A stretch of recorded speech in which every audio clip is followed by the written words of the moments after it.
everyone, welcome to round 6 of GP Atlanta. Rich Hagan, Sheldon Menery in the booth with you for the matchup of ATL Vidugiris. There you see him, the Lithuanian national champion. You'll see him in action at the World Magic Cup later this year, up against David Shiels in the yellow on the right of screen, who is busy mulliganing away his opening grip. And Gaudenis puts his purple sleeved confection down for now, and we're going to see a Rug Delver mirror, Sheldon. Early turns are important turns Okay. in this matchup. I mean, in this format, the early turns are really the important turns. They start in Legacy. I think you get to the mid game faster than in any other format. Okay. You know, there are a lot of 1 and 2 turn actions that happen. Ponders and brainstorms and, you know, it strip my wastelands and things. So there's a lot of stuff going on that's setting up other stuff as opposed to just playing a land so that you can play something, you know, playing a land and a guy or just playing a land for next turn's 2-drop. There's routinely a lot of things going on turn 1 in most Legacy matches. And also, it's the fact that both players are involved in both halves of both turns. Right. So frequently you'll see, I'm going to cast Inquisition of Kozilek. In response, I'm going to sacrifice this fetch land, then I'm going to brainstorm, then I'm going to Force of Will it. Right. Okay, now it's your turn. Yeah. I'm going to lay a land, I'm going to try and cast Tarmogoyf. I'm going to daze your Tarmogoyf. Right, and so- that's turn 1 on both sides, Right, if you so like. we've seen action and 9 Totally. cards have been involved. Yeah. So we've kicked off here with the first 2 cards of the match, which is Flooded Strand into Dual Land, into Ponder. Have a look. There's 3 lands there of 3 different kinds. There's a Wasteland, a Dual Land, and a Fetch Land. We see David Shiels. We see a Daze, a Brainstorm, 1 other land in Shields' hand there. Mm-hmm.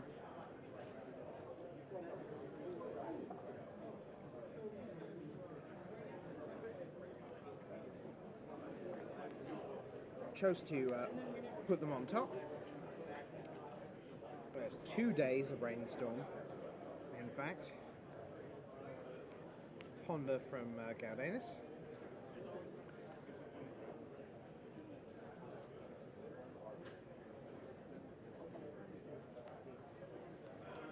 And there's that Daze.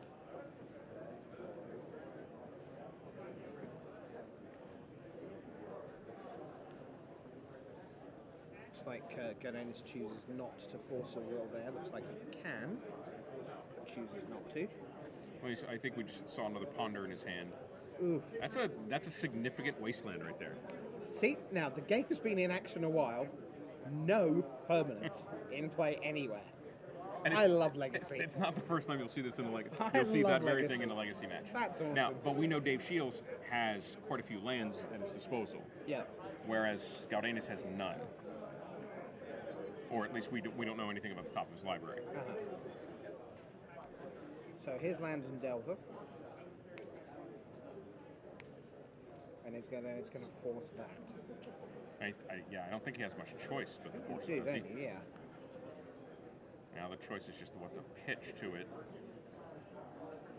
Looks like a Spell Pierce gone away. At least some thought, some representation on Dave Shields' part that he forces back. He doesn't have one in his hand, but he's got to at least make. Well, but he did have the Daze. So Pass the turn. here's the reveal of Brainstorm. Flips into the Insectile Aberration. How soon, beyond the obvious answer, 16, 13, 10, 7, 4, 1, minus 2, so 7, how long before that Insectile Aberration does enough work that it's going to be very difficult for Gaudenis to come back into the game? Probably halfway down-ish. You know, I'd say 3 attacks, maybe the 4th attack. Okay. Because on the one hand, it's not that powerful a clock. Right. But at this point, this game becomes this grindy resource management, figuring out what you can and can't do with the cards that you have in your hand, and it really kind of has devolved to all about this Delver or aberration. Yes, because right now, David Shiels has won the game as long as this is the board state. Right. So something has to change for Gallenus to still be in it. And all Dave Shiels has to do is sit there with his double brainstorm in hand, right, and go, whatever you do, I'm going to find a way to make it not happen, and then I've won. So you're going to see Brainstorm responded to with Brainstorm. Yeah, the focus here is turned into a very narrow cone of not allowing Gallenus to get any resources mounted to deal with the aberration. We see a Tarmogoyf there, plus a land. There's 3. There's a Delver of his own.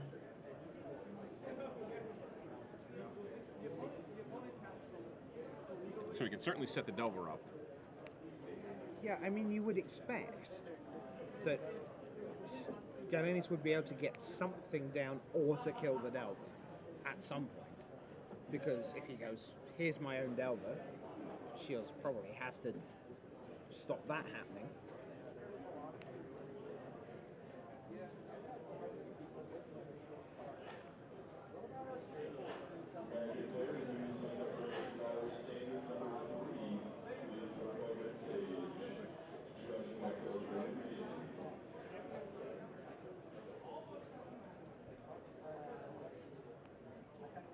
And there is the aforementioned Delver.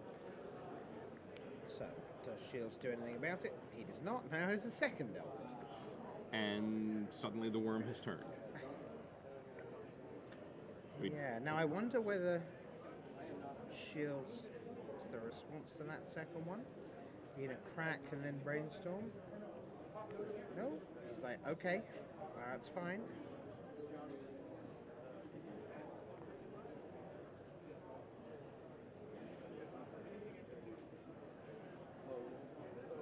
Okay, we know Gallenus has set the top of his library, so he knows he's going to flip his guys.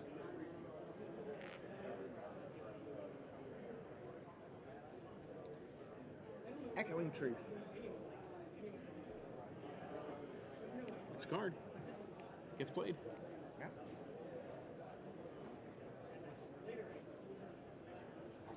Not, I suspect, in this list, though. Right.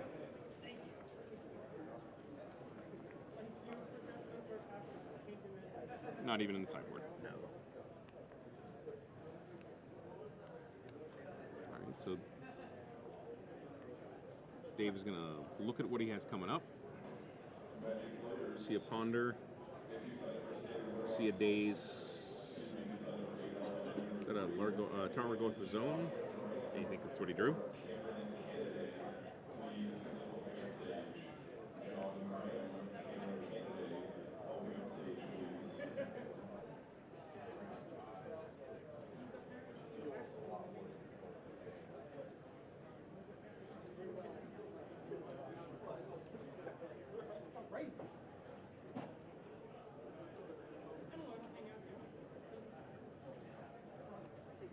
Shields deep into the tank here. How's he gonna? Oh, there is our crack staff in the background. Rusky Kubis taking a photo of the feature match area. That's rather disconcerting, seeing a picture of him with the eyes blanked out. I wouldn't have expected that. Sectile aberration. Incidentally, so for those of you who do follow Magic players on Twitter, some interesting results coming in. People who are playing in this event using the hashtag GPATL. We've seen that Brian Kilbler beat Rug Delver in round 4, but then missed out in round 5, lost to High Tide. LSV has been losing. Okay, Garenus again, knowing that he had the instant on top of his library.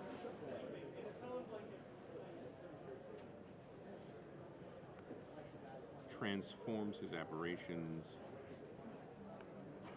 There's the name of Mongoose. Now it becomes race time. It either becomes race time or stall time. Jay Thompson has lost both his opening 2 matches here.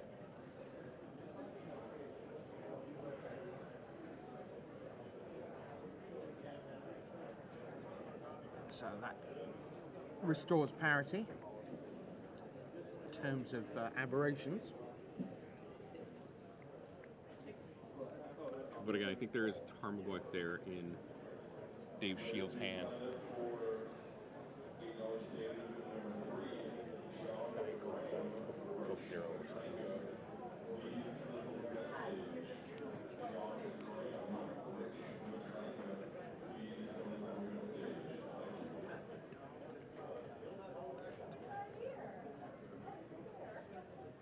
Right, let's think about things. I believe Garenus doesn't have threshold right now. Doesn't look like it. 1, 2, 3, 4. Because he removed the spell pierce from the Force of Will.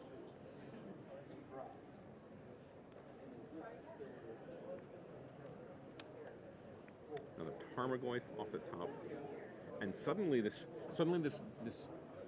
narrowly focused battle over the one insectile aberration is going to become quite a creature logjam.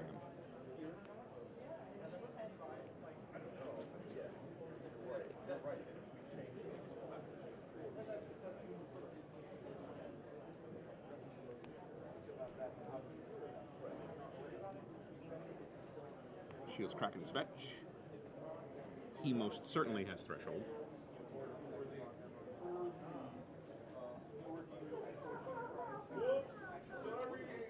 Are there... Although, if I'm correct, Rich, maybe you can double check me. Looks like there are only instants and lands in graveyards. Got any amount of brainstorms, force of will. Oh, and now creatures. Sure.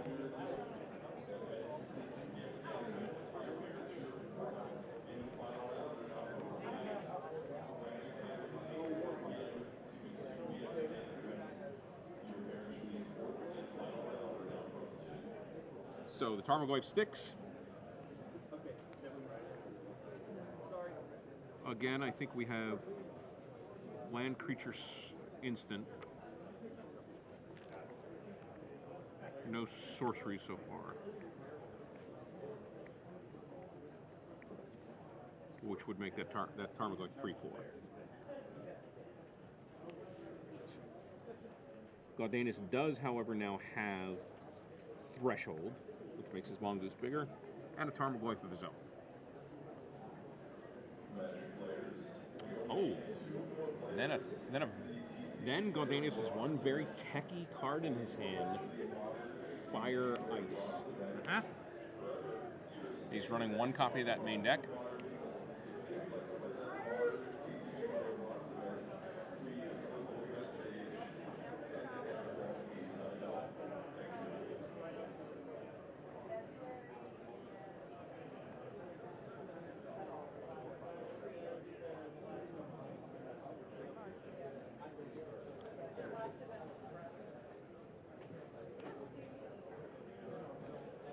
I would like to lead the Tarmogoyf battle by 2-1.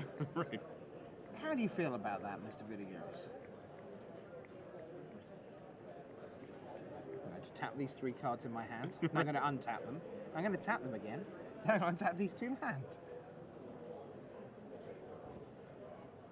He's drawn another Mongoose.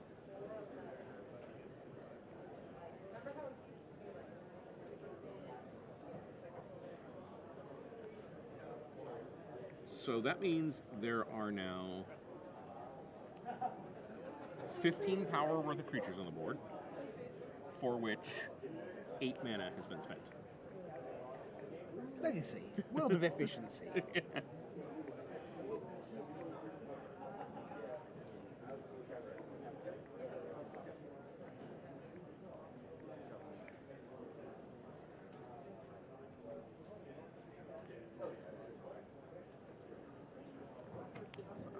Thought Scour. That looks like another Thought Scour has been drawn. Now a Daze.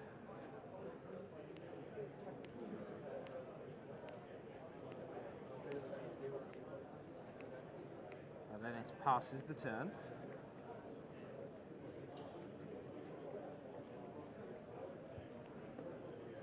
And as you said, Sheldon, this is turning into proper grindiness. Because both players have cards in hand. Now Nimble Mongoose. So. 2 of that and 1 of that against 2 of that and 1 of that.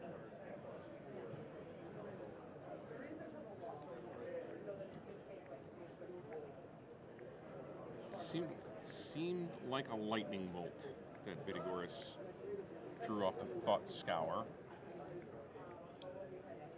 And it is. Doesn't do much against the lightning, against the Tarmogoyfs, which are 3/4s. Yeah, one of the interesting things here is with Gardenis at 10, we talked a long time ago now about how many points of damage did that initial insectal aberration need to do. There is a point at which there's a certain amount of reach in Shiels' deck, and whereas there isn't 17 points of reach realistically from Vidugiris, there might be 10 from Shiels.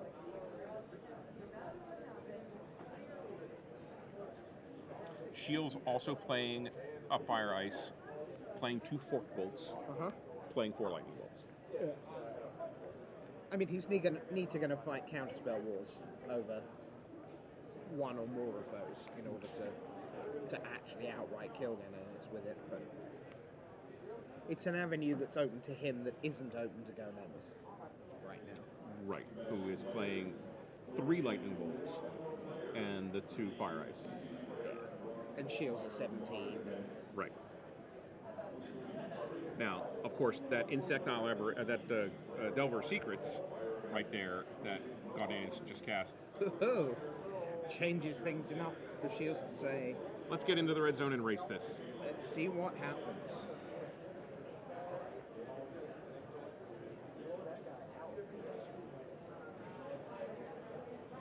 And right now, again, one of the things I love about Magic and Legacy, you've got 13 permanents on the table there. And it looks like what's important are the 4 green things that are sideways. Right. What's actually important is that in the middle of your screen, there's 1 mana available to Gardenis and 3 mana available to Shields.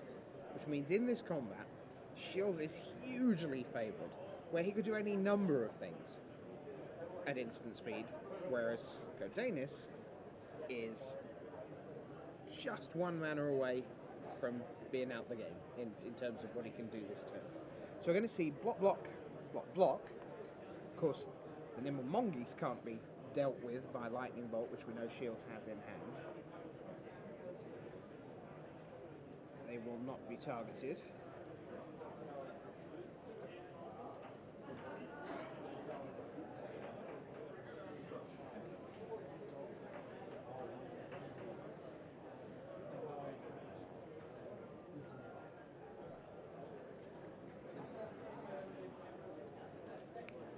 So we know 6 points coming Gardenis' way,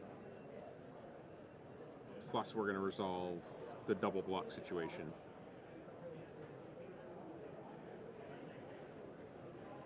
Where he will be trading 1 Mongoose for 1 Tarmogoyf, and then Shields is going to have to decide whether he wants to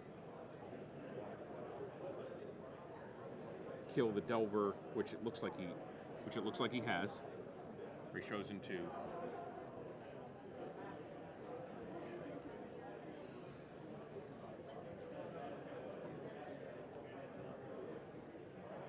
So that kind of tidied up half the board. Right. So Gardenis down to 4.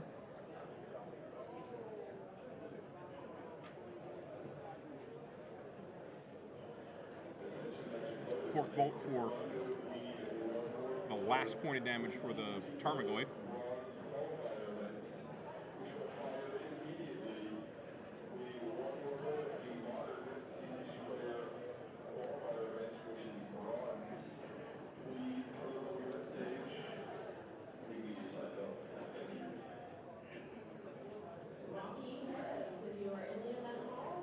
There's the Spell Pierce that Galdanus drew last turn,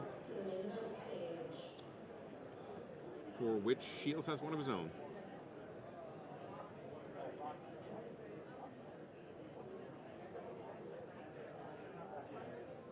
Card count getting relatively low for both players. And now, double Mongoose against single.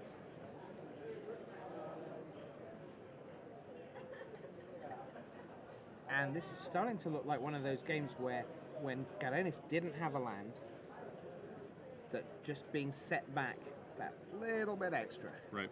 We've still got 5 cards in hand. Fire, just 2. The fire and ice useless against the Mongoose, since they have Shroud. We know Shiels has Lightning Bolt in hand. Galdanus is gonna have to ponder.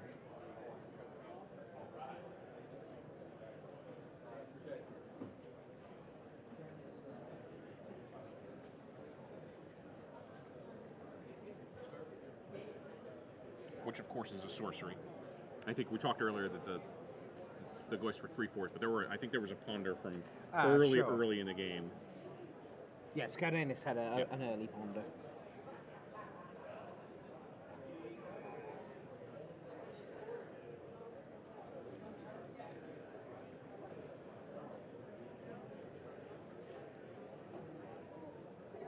Yeah, you can just see it there at the top of the screen next to the Exiled Spell Pierce. One of the silver balls. Yeah. Another Mongoose, so it's Mongoose. The graveyards become very, very important right now because each player with just a couple cards in hand, they're both going to be doing some math here on exactly what the likely contents of their opponent's hand is. Yeah. And they both may very well come to a similar conclusion about cards like Lightning Bolt, whereas Shields will go, that's just great, you have as many of those as you want. Right. Galdanus will not be feeling the same way. Right. I'm at 4. Right, we see he has a daze. He's gonna daze the Brainstorm, which seems good.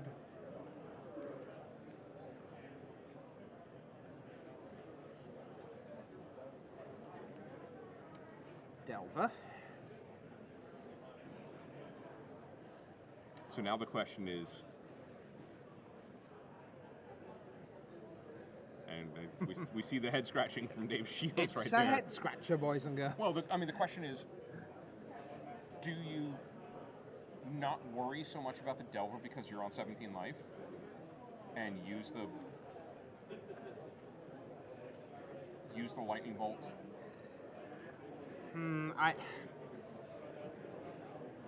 I'm intrigued as to why he would neither shoot the Delver nor Galdanus while Galdanus is tapped out. Tap down a red source. And this is in his upkeep. He hasn't drawn yet. Okay. So in case it's Fork Bolt, no, it doesn't matter because he can still do 2 points with it.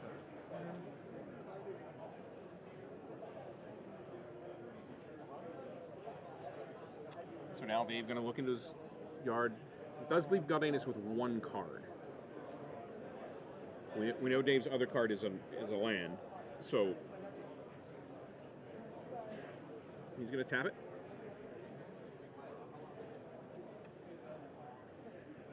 Yeah, Fork Bolt sorcery. Yep. So Delver flips, transforms. Excuse me. Flipped means something different. Wasteland away your red source. Wow. Of course, he has another one in his hand. Not going to reveal that information before he ponders. See a Wasteland, Forked Bolt, and didn't catch the third one.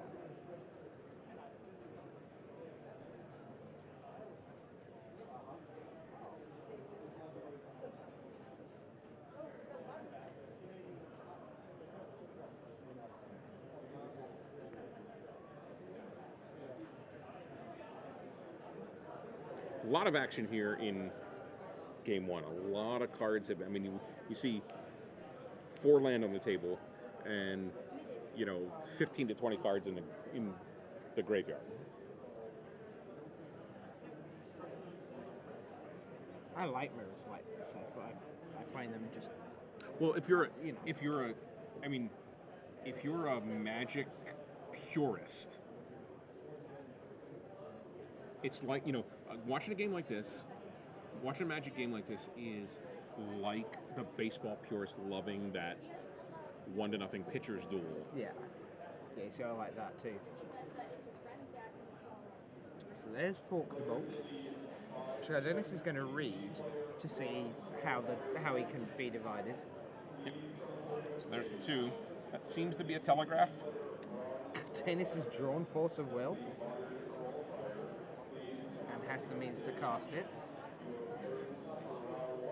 Shiels has Wasteland and Lightning Bolt. So Shields has 4 turns to find an answer around the Force of Will.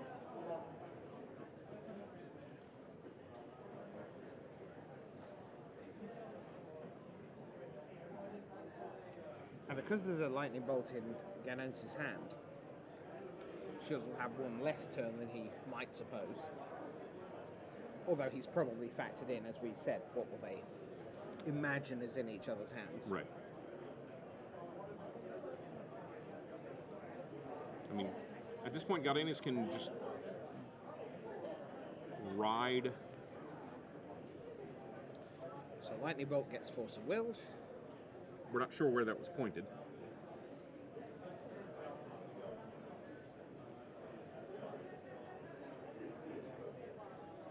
Shields playing very close to the vest with the card that he drew. One time ago, we said, you see that single insectile aberration in play? If nothing else changes... Right. Well, something's just changed now, and it was a 4 life point dismember to get rid of it, finally. Now, Danis has brainstormed into land, Force of Will, Lightning Bolt. So Great game. Why do you think Shields stripped the Tropical Island instead of the Volcanic Island?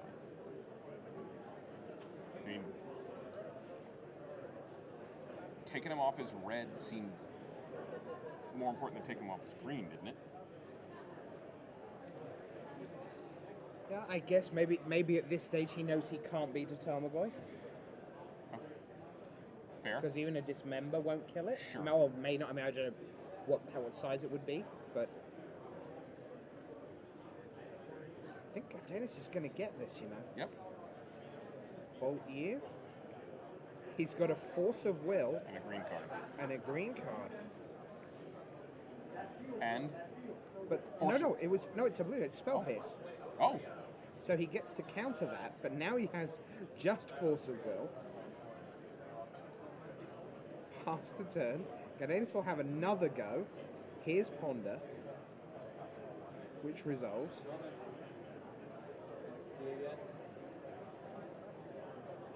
Slightly strange tinge to our monitor there, giving us the green effect. yeah.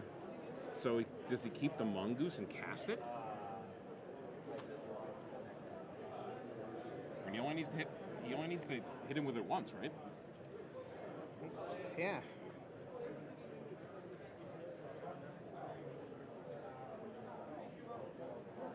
No, he keeps the Spell Pierce. To the Spell Pierce, he has Force of Will. Gadenis just passes again. Oh. Now here's a Mongoose with Force of Will back up. Yep. Gadenis draws. It's a land. It's a fetch land that he can't crack. Ew. Nasty. And Here we that's go. Game. All right. Wow. If you like tight, Wow. hard, complicated legacy action, that was the game that you wanted. That's the poster child for day one so far, isn't Yep. it? That was proper magic. Good stuff. Guess what? It's more to come. That was only game one. This guy's made choices on decision trees along the line. Turn two ponders and brainstorms have much farther-reaching impact than it might suggest. Than that turn might suggest. They're setting up things down the road. They're not just setting up your hand right now. They're setting up the draw possibilities down the road. There are probably some people at home wondering what we're talking about when we say mid-game and late game, in the sense of, well, they've been playing for half an hour. How could we say that turn 3 was the mid-game? Right.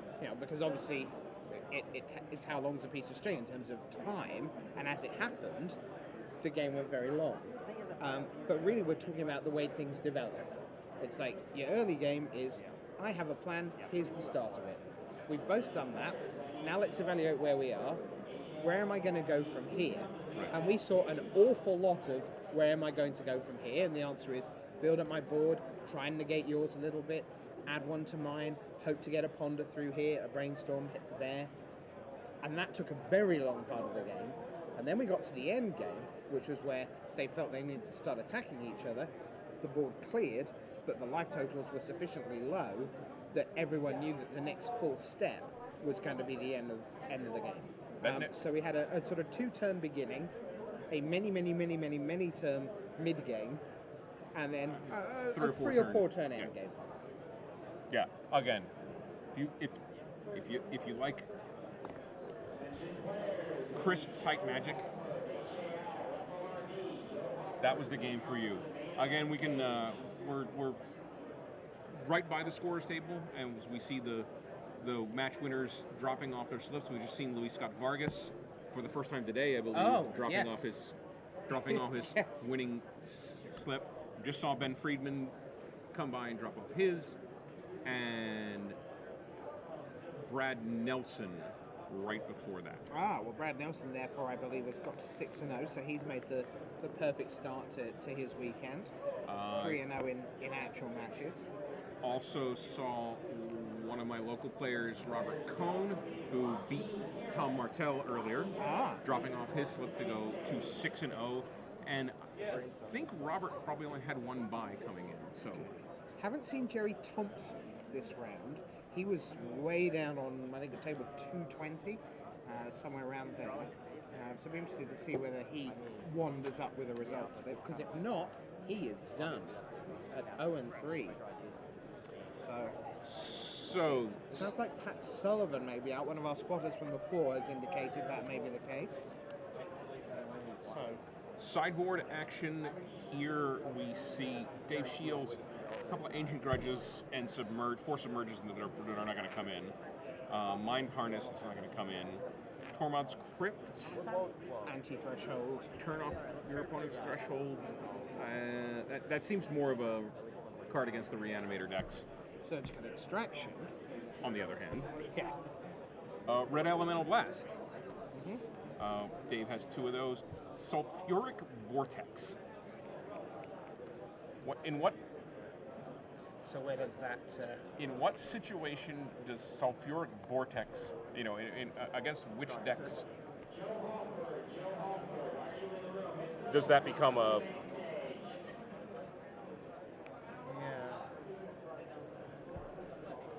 I certainly like the extraction plan.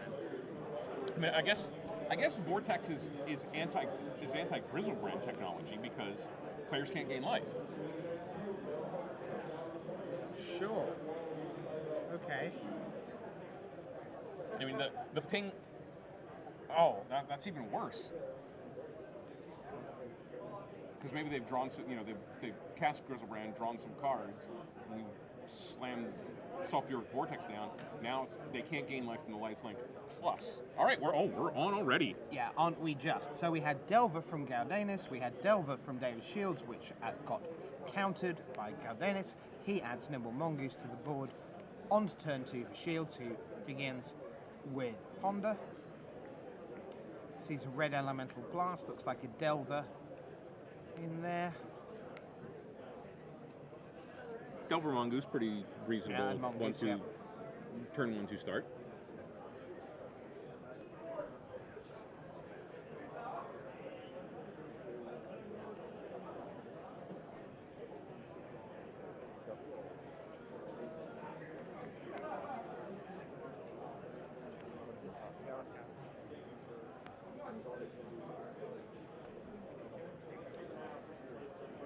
And comes the team for Gardenis. Shiels straight to the life total. Drops him to 16.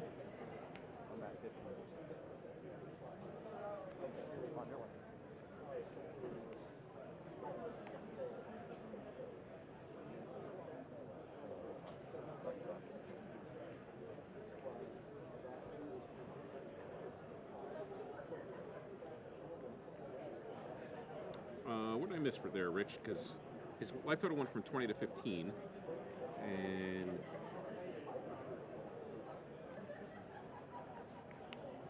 the aberration. Has he just three, There's no. four, He hasn't cracked a fetch. no. So we'll get a check. We'll get a check on Confirm the that life from the total? floor. Dave said he was at 15. Oh, the Delver attack turn. Kickoff, yeah. That's why we certainly hadn't updated the life score from that point.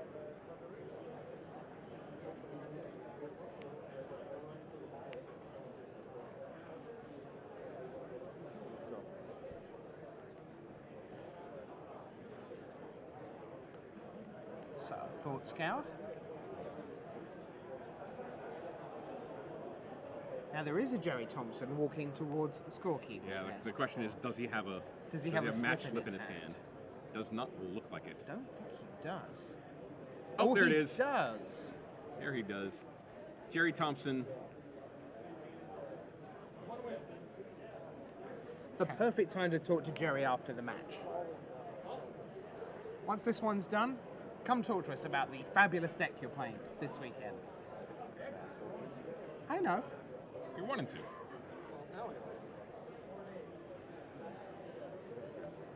So Shiels has cracked one of his fetches.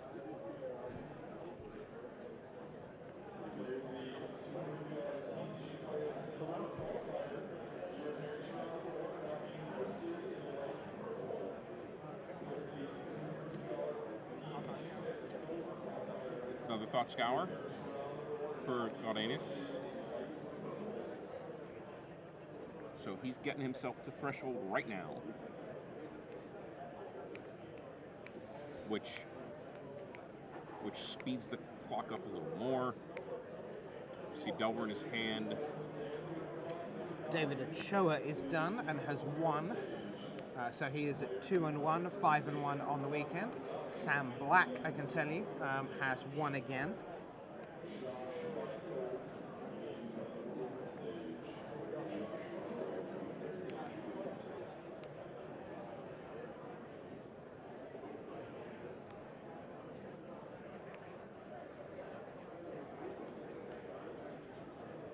Probably not the first time that we've mentioned that a player's backs up against it and he may have some comeback ability.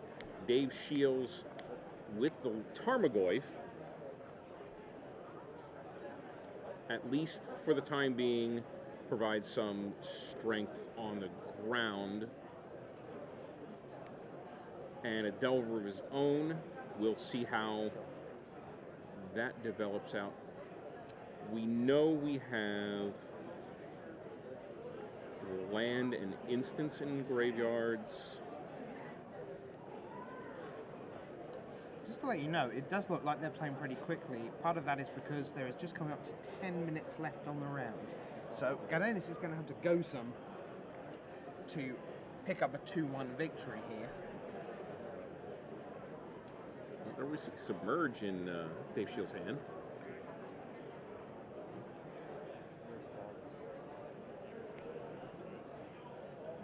Which gets used on the Delver.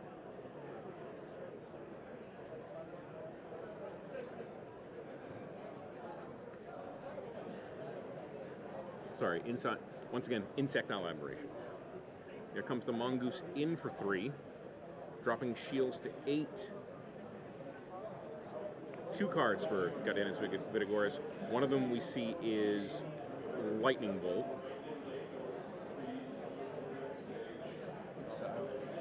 And Shiels is going to... Same choice again. What do I get rid of? Do I get rid of red? Do I get rid of green? Again, he's left Gardenis with red.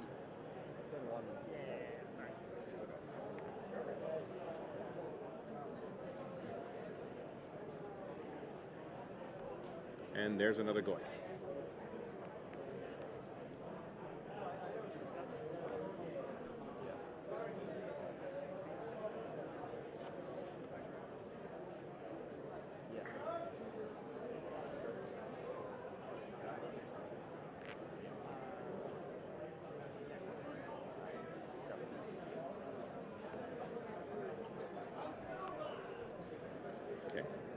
Tarmogoyf has to be at least 3/4. We have sorceries, instant.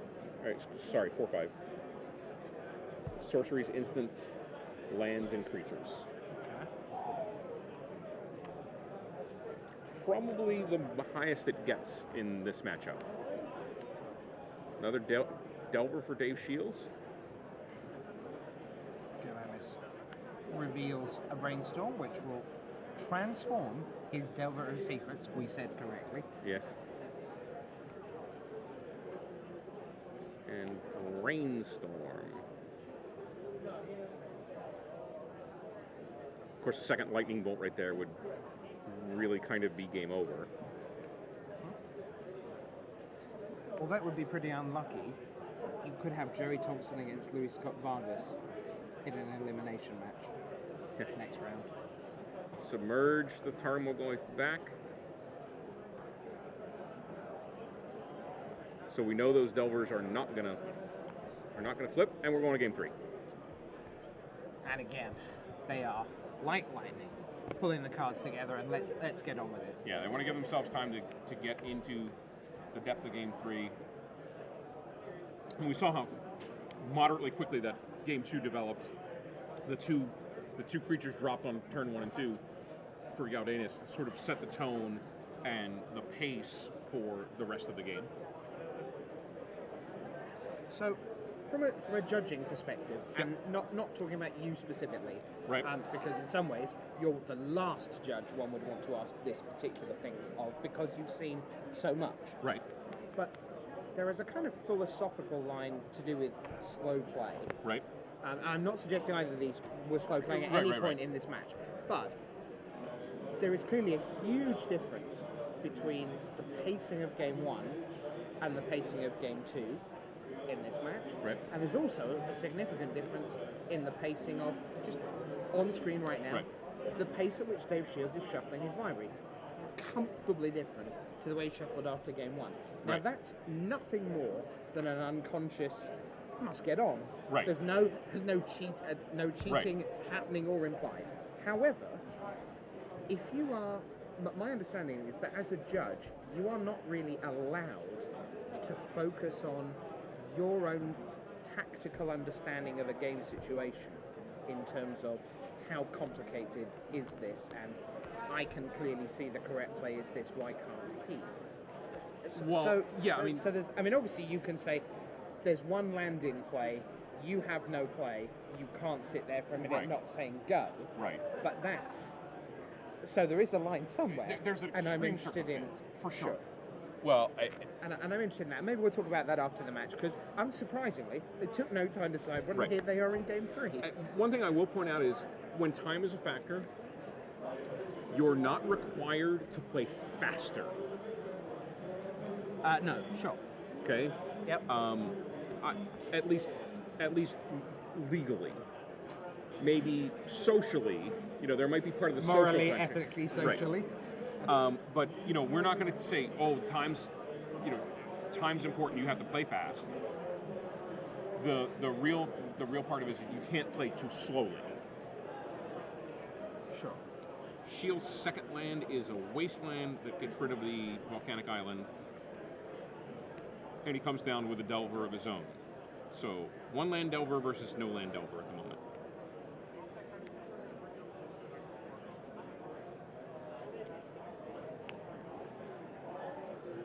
Ponder flips Galdanis's. His only land is the fetch land, so he gets in, drops Shields to 16, cracks his own fetch. He's probably going to go get something with, probably going to get another Tropical Island, because we see it might have been 2 submerges in his hand. Going to ponder now.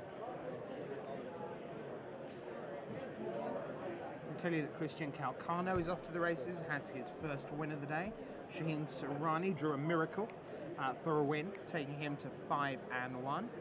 Brian Kibler is also 5-1, lost to High Tide last round. Jackie Lee, close to the edge. She's, in fact, we talked about Goblins. She's just lost to Goblins.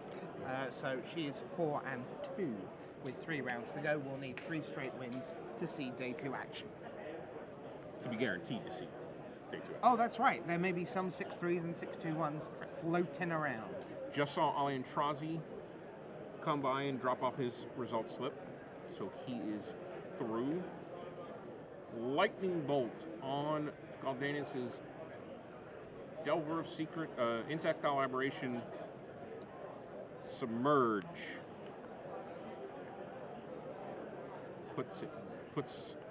Is looking to put back. Right. Remember, it's CMC is 5, so you can't, just because you didn't spend anything for it. Sure. Converted mana cost is just what it says in the top right hand corner. Is always what's printed.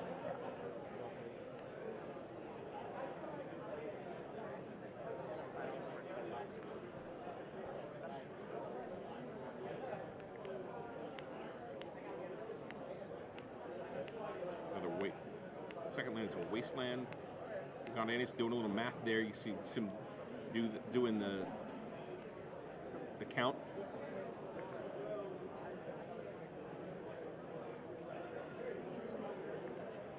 And he's going to use it to drop the Tarmogoyf.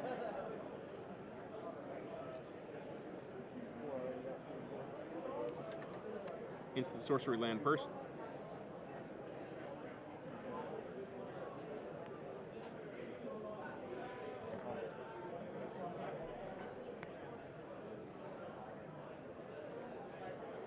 Ponder sees Red Blast, Fetch Land, quite see the third one. Goyf. Yeah.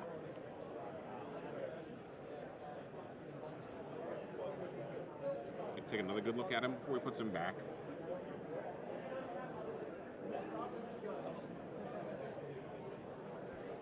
Again, a reasonable amount of time. Taking a reasonable amount of time is fine. You're not required to play at breakneck speed. Mm-hmm. I'm sure that arrived as a well. Right. Yeah. There's the Goyf. Shiels is going to take it, go to 12. Again, I'm pretty sure 4-5 is as big as the Tarmogoyf can get in this matchup. And 3-2 as big as the Insectile Aberration can get, which it now is. So we see a Daze, we see a Brainstorm, we see another Submerge. So Galdanis, reasonably good shot as the clock begins to wind down here. Reasonably good chance that he's going to be able to at least not lose. Sure. And bizarrely, generally we say that the draw is as bad as a loss on day 1. But in this particular circumstance, probably isn't. Right. Whereas we're pretty sure that 6, 2, and 1 will make it in. Only a very few 6 and 3s will, if any.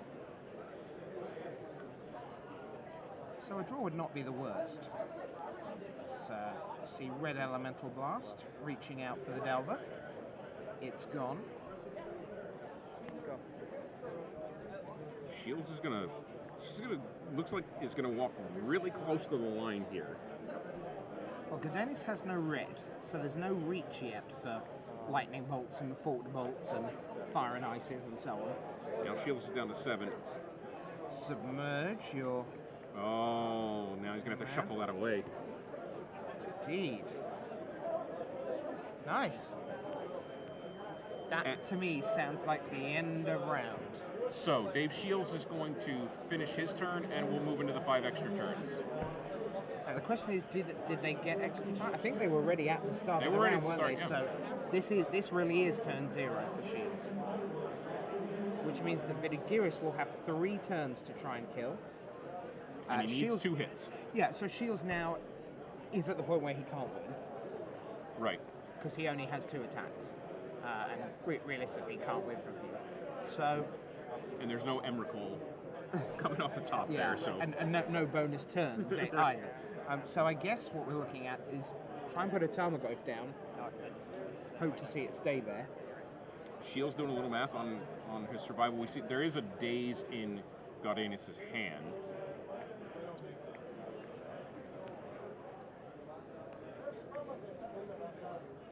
Wasteland, your only remaining coloured source. Yeah, so Shiels is going to get his Tarmogoyf down, because Gaudenus is going to spend mana to set up, which resolves.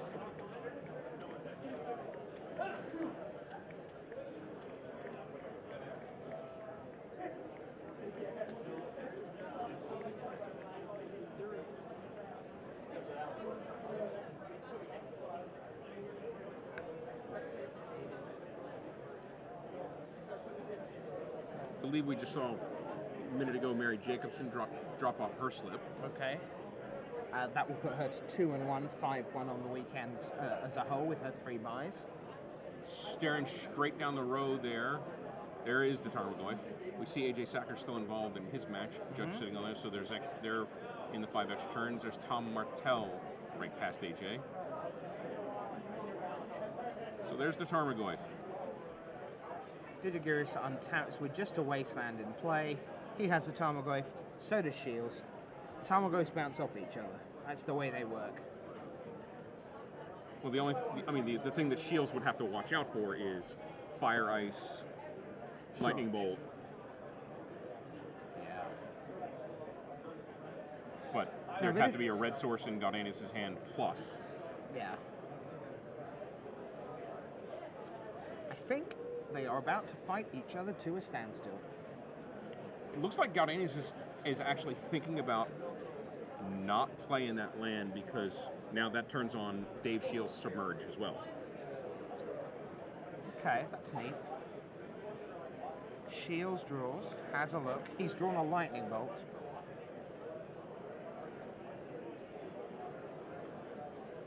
Has a quick check through, see what's there.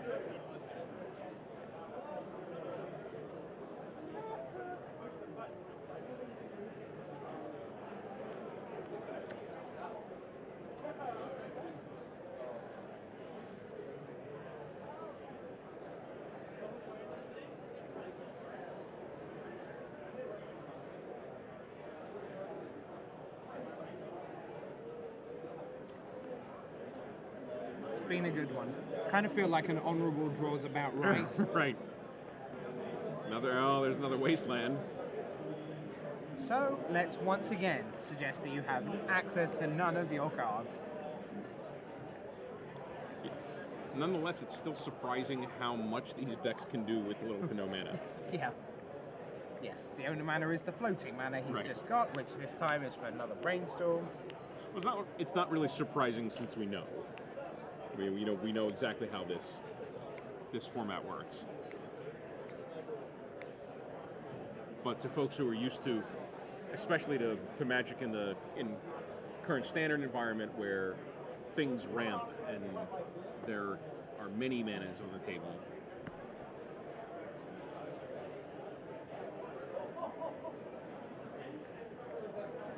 It's like Tom Martell did not win his match. That would send him to 4-2. He's walking the other way? Yeah. Okay.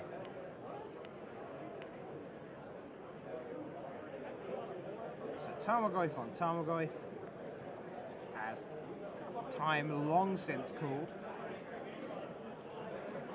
So Vidugiris needs to get through. Well, he's drawn a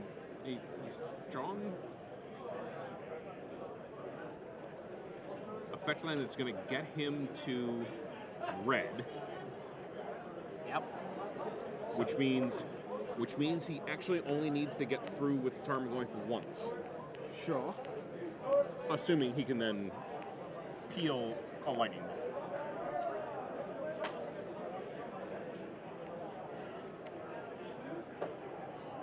Interesting.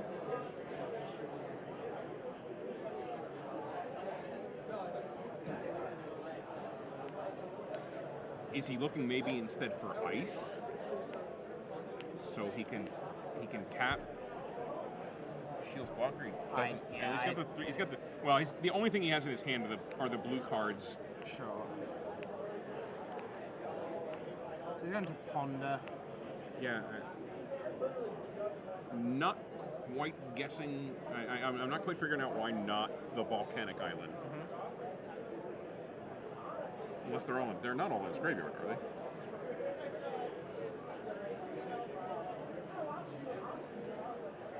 He's only playing 3.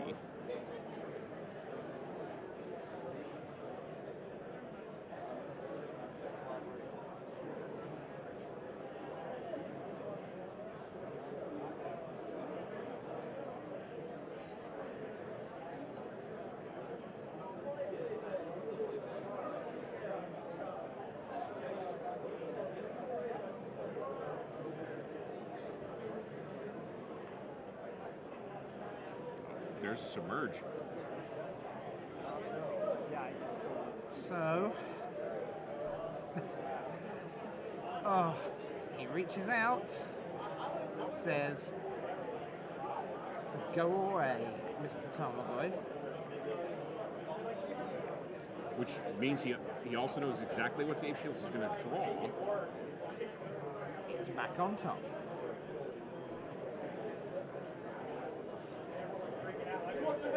Shields the 3. It's going to be tight. It sounds familiar somehow. Great match. Come down to a tense point. Seems like the kind of magic we want. And we see Gaudanis has days in his hand, but Dave Shiels can pay the 1.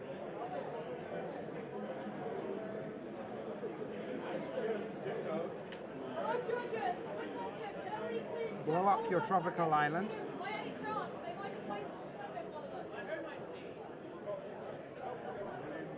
There is said Goyf. Back again for more fun and frolics. So Gaudanis, this is we the got vibe. another This is the submerge? turn. Nope. What do you draw? Ah. Going to the draw. Oh, there we go. Terrific magic again. You know, you don't really feel like a draw is the emotionally satisfying end to a match, but as you said a few minutes ago, might be here. Honorable draw. Good, well fought by both players.